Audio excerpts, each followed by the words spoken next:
Hey there, welcome to my studio.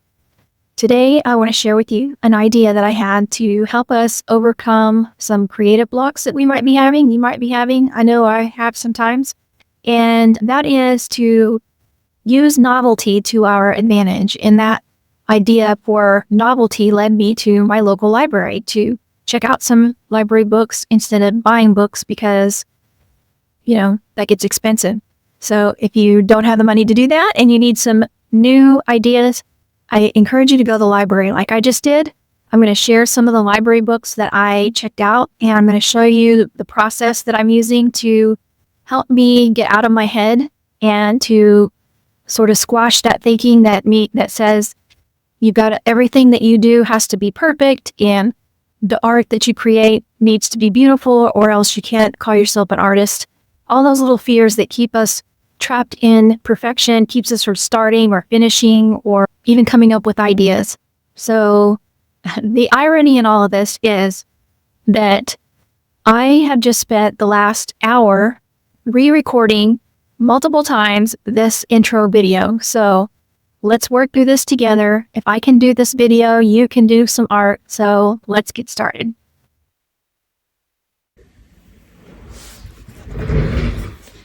Now, the intent that I had when I went to the library was to look for books about subjects that interested me and that had a lot of pictures to inspire my paintings. I was looking for simple shapes that I felt I could do, and those are simple is a relative word, so keep that in mind. But these were shapes that I felt like would inspire me to create more and, get out of my head. So that was the intent. And the first two books kind of didn't really fall into that category, but they were still books that I wanted to check out because they had some good stuff in there. Like this one here is called The Joy of Art, How to Look at, Appreciate, and Talk About Your Art by Carolyn Schlam. And I intend to read this one. So there are images in here from famous artists in history that I can draw inspiration from, and that is going to be fun. But the main reason why I wanted to share this one is because it's a reminder that even the greats needed inspiration. And so Monet didn't walk by this field of haystacks and then go home and say, I think I'm going to paint those haystacks, and try to use his memory to recall, although he probably could, I don't know, probably did. But instead took his easel out to the field to paint in plein air the haystacks that he was inspired by. And so he produced a bunch of these little studies on color and atmospheric perspective, and he grew in his process. So this, I just wanted to mention that if you are stuck in your head trying to figure out what to do, you need to get out of your head, literally, like go find something to look at while you are painting. So that is, it's probably a no-brainer, but sometimes we sit down and we draw without having that in front of us. And we think that we're going to, our photographic memory is going to help us paint. And if we don't have that, we can't paint. And that's just not true. And not everybody has a photographic memory. So anyway, this is a really great book if you are interested in learning more about the masters and how to look at their art. And it's got a lot of really thought-provoking questions, like why do we like different things in here? How does art communicate emotion? What place does emotion play in art? I love thinking about these kinds of things, and if you do too, this is a great book to get. So that was that one. The next book I got was called Flower School, A Practical Guide to the Art of Flower Arranging by Calvert Query. And this book also did not fall under my easy shapes intention. And that's okay, because flowers typically come a little more easily to me if I have a picture in front of me. And so that's why I like this one. But this one right here, again, I chose not another easy flower, easy shape. However, except to say, the shape is essentially a circle. So if you can draw little circles you can draw these flowers and then, you know, put in a little bit of abstract detail. So I want to show you how I started this one. It's still going. I'm not done. I plan to come in with some, you know, adding some of the darks. I feel like right now I don't have enough value transition. There's too much medium, I guess. And I want the lights to stand out more. So I think I need to add in some more dark values and keep going. So that's one idea I had. But again, I just wanted to go through this book because it's a really cool book. So it's about the art of flower arranging, not necessarily about painting per se, but you can find inspiration from anything that you're interested in. So if flower arranging isn't your thing, maybe you like animals, and so you check out books about animals. They're not necessarily painting animals. They may be just talking about, you know, could just be a scientific book or whatever, but you can use the image to create your own. But this one has a lot of lovely, fun ideas. Plus, for me, some good tips for flower arranging, which is something I also like to do. Oh, this would be good for doing the vases, the containers that the flowers go in. It's a great visual for that. Ooh, some more. I didn't notice these before. Great. These are nice because they have the lights and darks already placed. You don't have to think too much. Just go in and sort of copy it in your own way. Steal it like an artist, they say. Steal like an artist. You don't make it exactly, you just sort of add your own flair.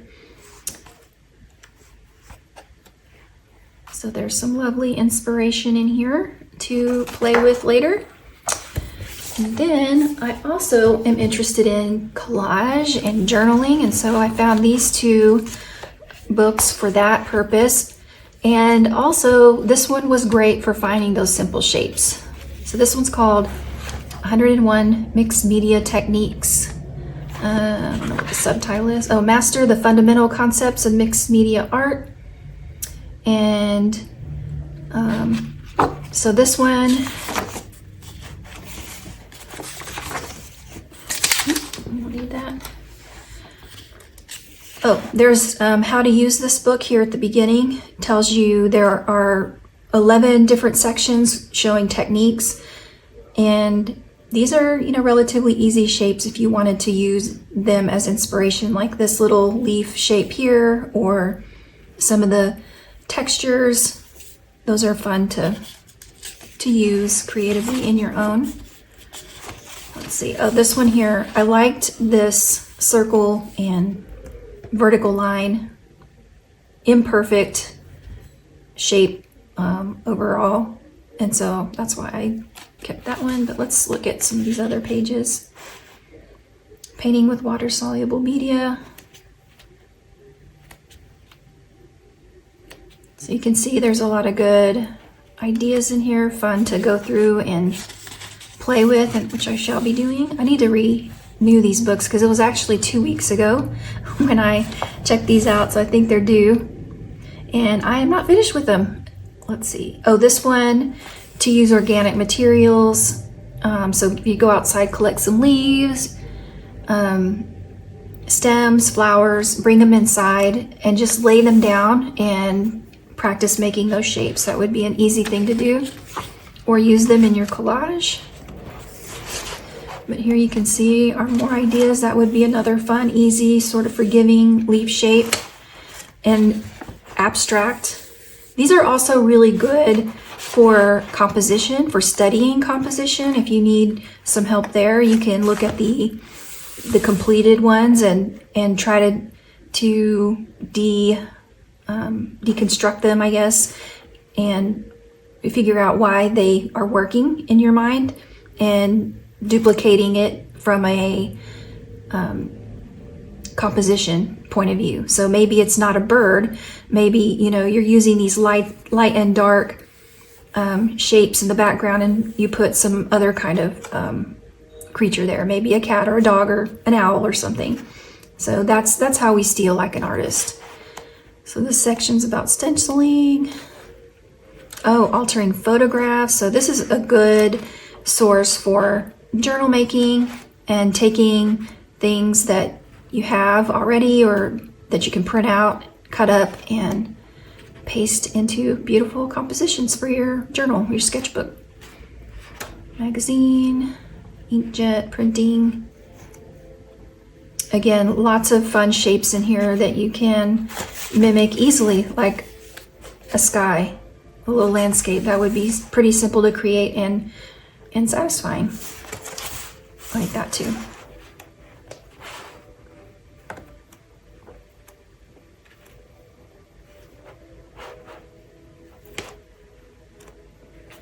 Okay, so that's that one. And then I found Drawing Calm, Relax, Refresh, Refocus, 20 drawing, painting, and collage workshops, inspired by Klimt, Klee, Monet, and more. So this one, I may have to buy this book. I don't know. This one had a lot of really good stuff in it. Oh my God, I just love that. That's our inspiration from Klimt. I just love the color and the texture. It's very nice. Okay, so this one I put a mark here to just say you can add to your anything that you draw. It could be a simple shape like a butterfly, for example, and inside the butterfly, instead of doing exactly what is shown in the image, you can do some of these fun marks to make it a little more unique or your style. And so mark making is another something to get into the practice of, to make your textures, and then you can play with those, adding lights and darks, small, medium, and large shapes, and you'll make your compositions a lot more interesting. This looks like a fun project to do. Tissue paper painting. I will definitely be trying this at some point. It sounds very appealing to me, but basically take the tissue paper, glue it down, and then doodle on top. That just sounds like fun. I may have to do that. So there are several different exercises in here that you can try. This I love, your dream house doodle. I could live there with some goats on my roof. That would be fun. Okay, this is an example of the kind of thing I was personally looking for with my shapes. This pattern here, I replicated in my sketchbook. Let me see if I can find it here for us. And I used watercolor and I used different colors, but you can see I more or less mimicked the exact pattern, not exactly, but sort of created my own version of this. And it's not beautiful, but it was pretty relaxing and fun to do. I may try it again and try harder to make it a little more aesthetic, shall we say.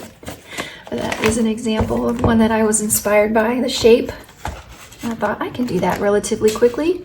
So now I'm just going to flip through here just to kind of show you some more.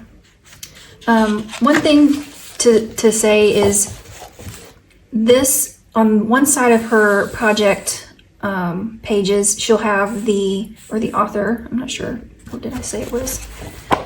Yeah, Susan Evanson. They would put the painting here, the original artist painting here. This is a Monet. And on the opposite page would be her impression of this painting. And so she looks like she did some paper collage there and just sort of did the similar effect with that ocean and sky. So there's that.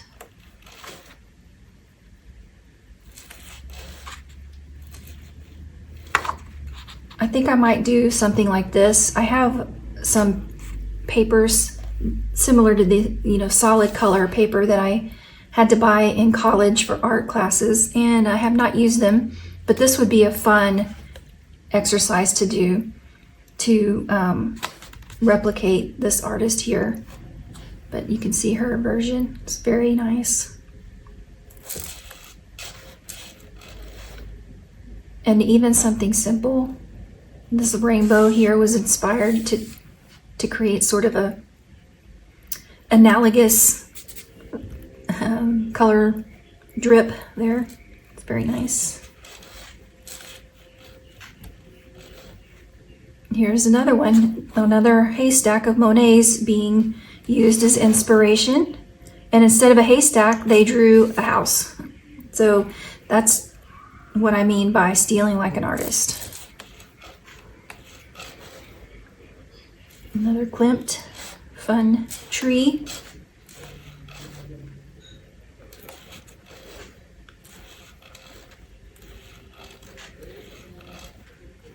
So if you're interested, again, this book is a wealth of inspiration. Highly recommend. And I may have to recommend it to myself and buy this one someday. Love it. All right, finally, The Lamps of Tiffany. And if you can't tell why this one inspired me, you can see here on this cover, we have a lot of florals and they are very, very simple shapes. So I just went through this visual eye candy, book of eye candy, and made put in some bookmarks here for the future. But these, I feel like are simple sort of half domes here, and I could make vertical chains of squares pretty easily. Like I feel like this could be reproduced in a fun way that maybe it doesn't look like a lamp when I'm done, but I don't know. I just love those shapes and am inspired by them. So that'll be a future project. I think what I was inspired by on this one is the intricate little detail in the metalwork there.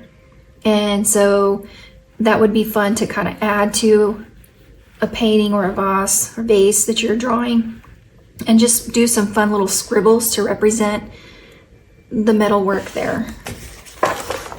Let's see, here's another one. Yeah, this one looks like it's got some little monstera leaves. So those are just some leaves. Oh, you know what I liked about this one was it almost looks like neurographic lines, and then they've got monstera leaves in between. So that will be a future drawing for sure for me, because I like neurographic art. Here's some more. The dogwoods right now are blooming beautifully where I live, and so the little dogwood shaped flowers were inspiring to me, and they're really simple. Four leaves, 3 leaves, or petals I should say. Really pretty simple to do, I think, or at least for me. But you know, you find things that inspire you and are simple to you. Let's see, a few more of these, and I think we'll call it done. There's another dogwood. So pretty. These Tiffany lamps are gorgeous. There's a clematis that's really pretty. The hydrangea, summer flower, so pretty. Oh, the daffodils. Shout out to my friend Leela, who has a lot of daffodils growing on her property right now, and she sent me a video of those. So pretty. And those shapes are relatively easy to draw. And I like how the vertical stems are going in various directions and sort of snaking in and out of each other, or weaving in and out of each other. That's a fun little detail we could add to our drawings. Let's see, what else? Maybe I'll just flip through the pages and let you see a few more of these lamps. But the way this book is structured is it's, I want to say it was chronological. No. It went from simple to complex. So they started with some of the more simple lamp shapes or simple designs. And as we go through this book, the designs get much more intricate and detailed. So you can kind of see that's happening now. Pastel bouquet, that's gorgeous. Oh, to have a Tiffany lamp.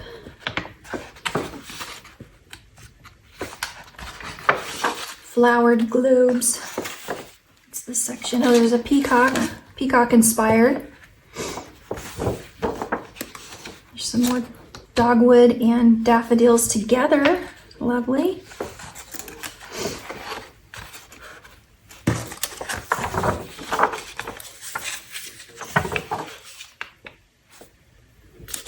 Let's see. Oh, the peonies. I love the peonies, however you say that. Those are not easy, but I will try. I will keep trying.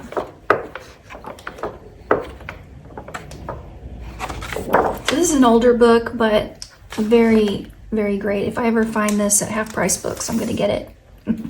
Another one to add to my collection, my growing collection. And then there's the Dragonfly series. I loved the idea of the dragonflies at the base, and then, you know, they're sort of like flying down, but they're leaving little trails of their energy behind.